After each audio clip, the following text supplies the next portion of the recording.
Yo, yo, yo. Hey, what's up, guys? This is Keys from the pub.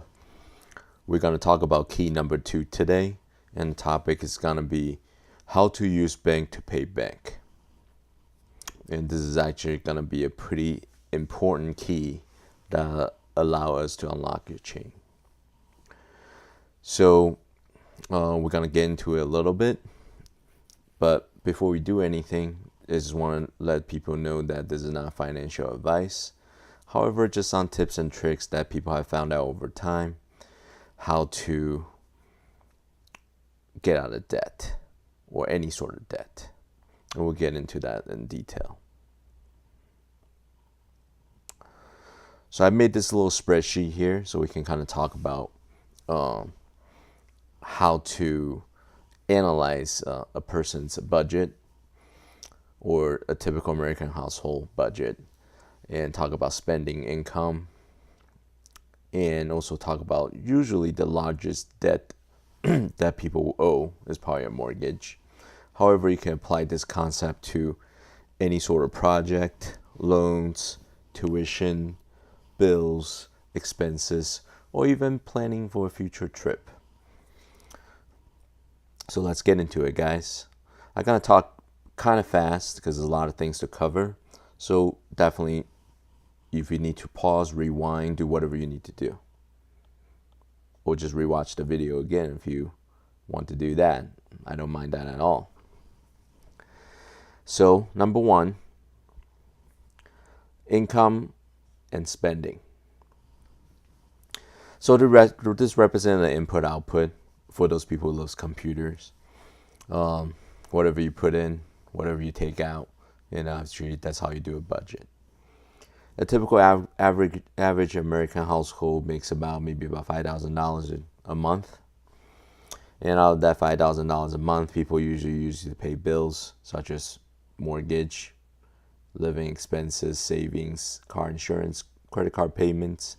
And obviously there's other more expenses that people usually have to pay, such as cell phone, credit card bills, cable, data, TV, entertainment, all these things.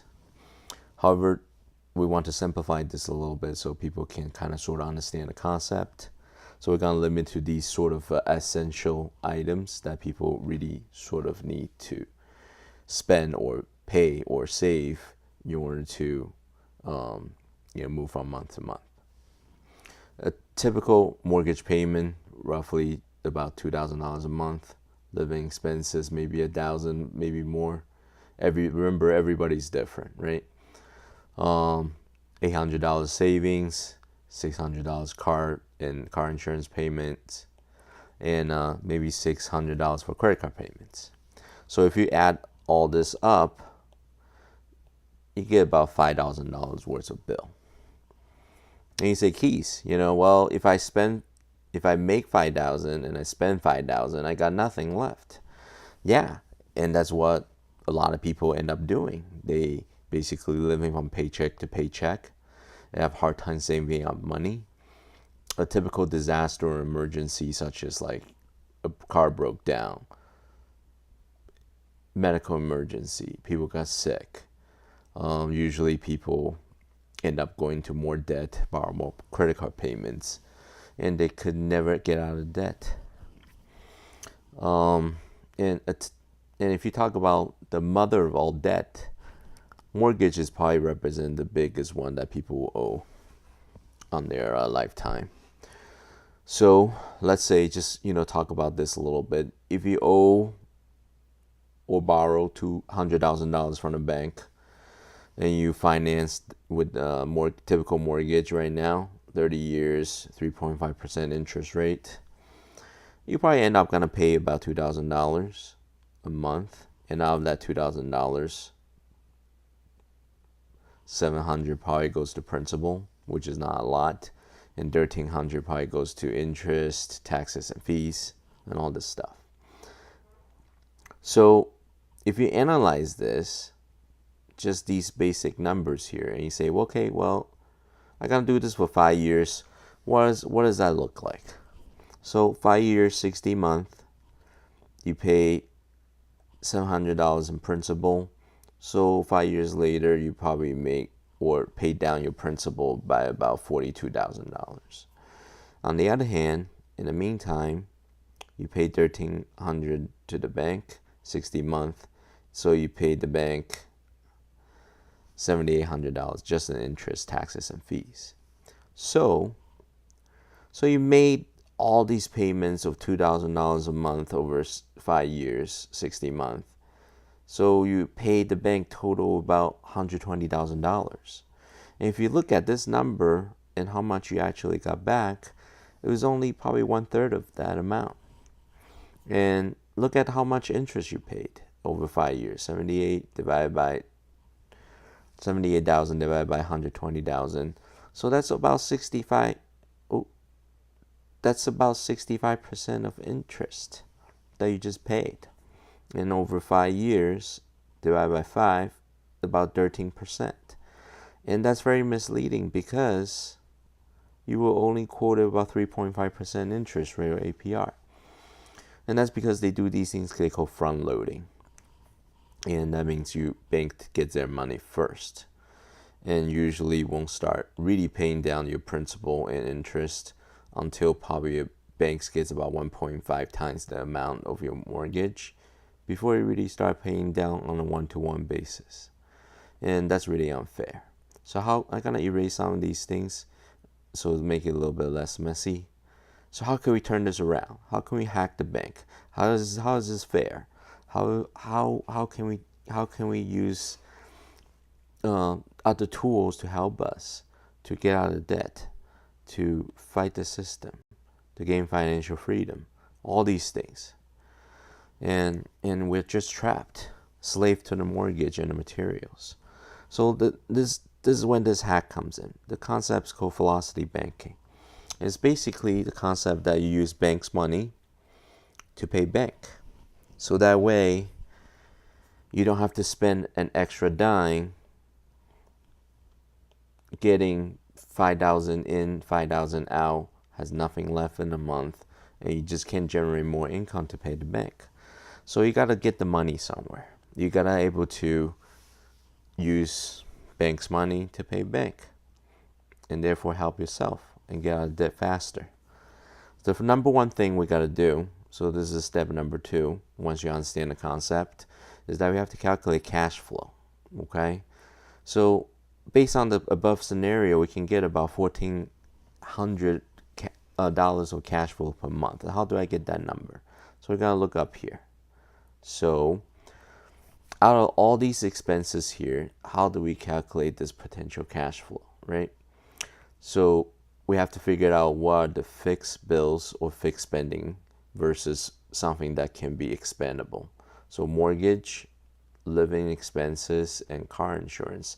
These probably represent more of a fixed bills that needs to be paid down, and they cannot be used as cash flow. So we're going to put that in the second column here, okay? So mortgage, living expenses, and car payment. And then what's left? You got savings, which will move over here, and credit card payments, okay?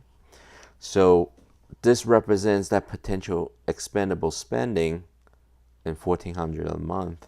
And that's what we calculate as potential cash flow from the $5,000 budget that we calculated. So how do we do this? How do we borrow bank from the bank?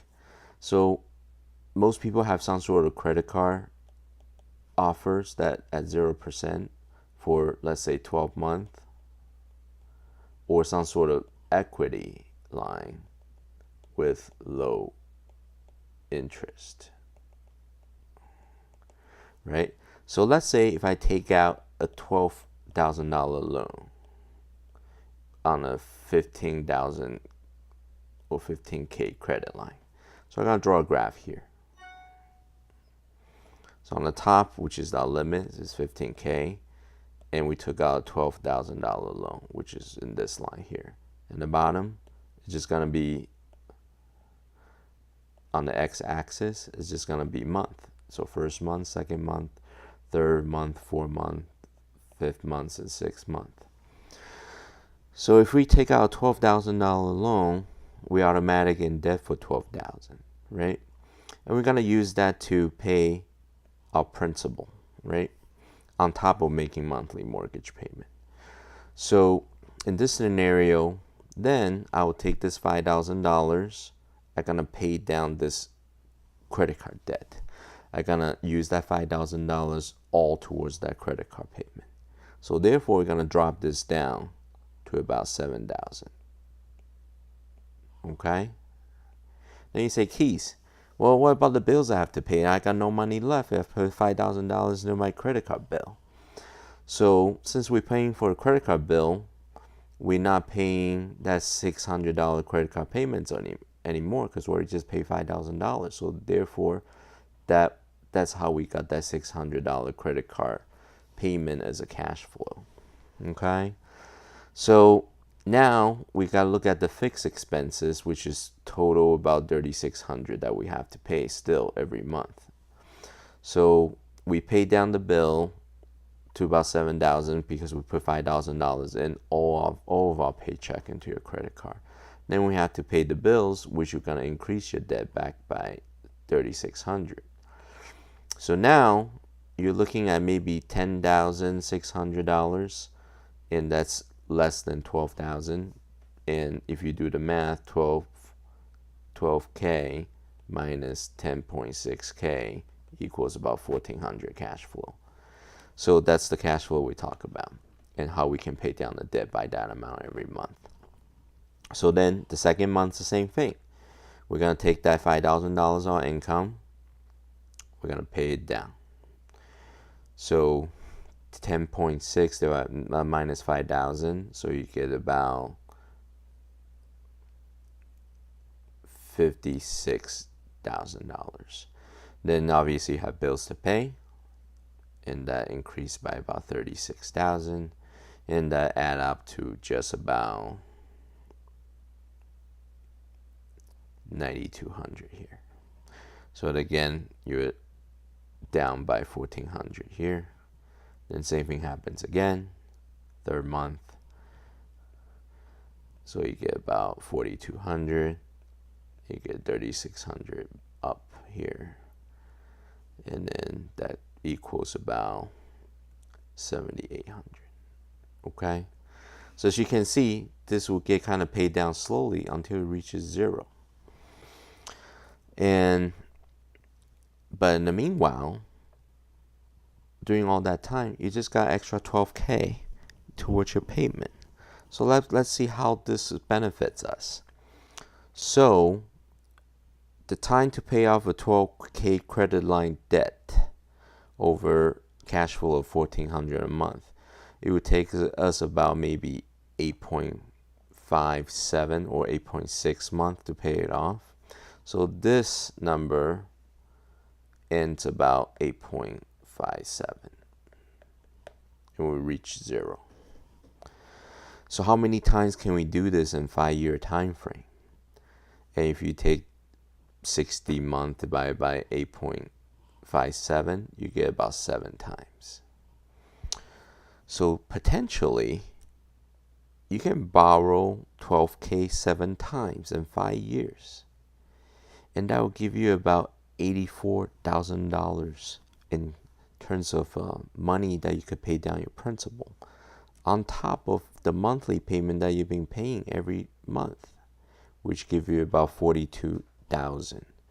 And the total mortgage paid in 5 years is going to be $126,000. Versus if you would just do it traditional way, you will only pay down a third of that. So potentially you could pay off your mortgage at $200K, 3.5%, in about 7.5 to 8 years without spending an extra dime off your paycheck. How's that for a hack? So this is a great concept that people definitely have not explored to allow us to pay off debt. And I'm sure every one of us has a parent, and each parent probably owned a house that we all lived in, and they took like 15, 20 years or even 30 years to pay it off and work their ass off to give us a better life. So However, who was the winner here? Is the banks, not us. So we need to fight the system. So this is what we need to do. We need to spread the word, help each other out, and get people in line. Then you say, hey, Keith, well, what if I have a medical emergency? I don't have any money since I borrow all the monies and I pay off all my paycheck into the credit card debt. So this is when we having the active credit line comes in. So you have this 15K right here. And every month you pay it down, you get less and less. So you start building up potential available credit for any emergencies. So let's say, for after 3 months, and you owe about $7,800, and you have 15K. So potentially you could have 7,200 right here of free money to use. Except you may have to extend the time to pay off a little bit longer in case of emergency. However, you will have extra cash based on the credit card to pay off any emergency expenses. So that's how we can get that extra $800 savings into a cash flow without actually having to put it into the savings. So, please, give me tons of feedback, repeat the math, do your own research, hit the subscribe and like button if you like this material. And I'm gonna present another future keys that help people.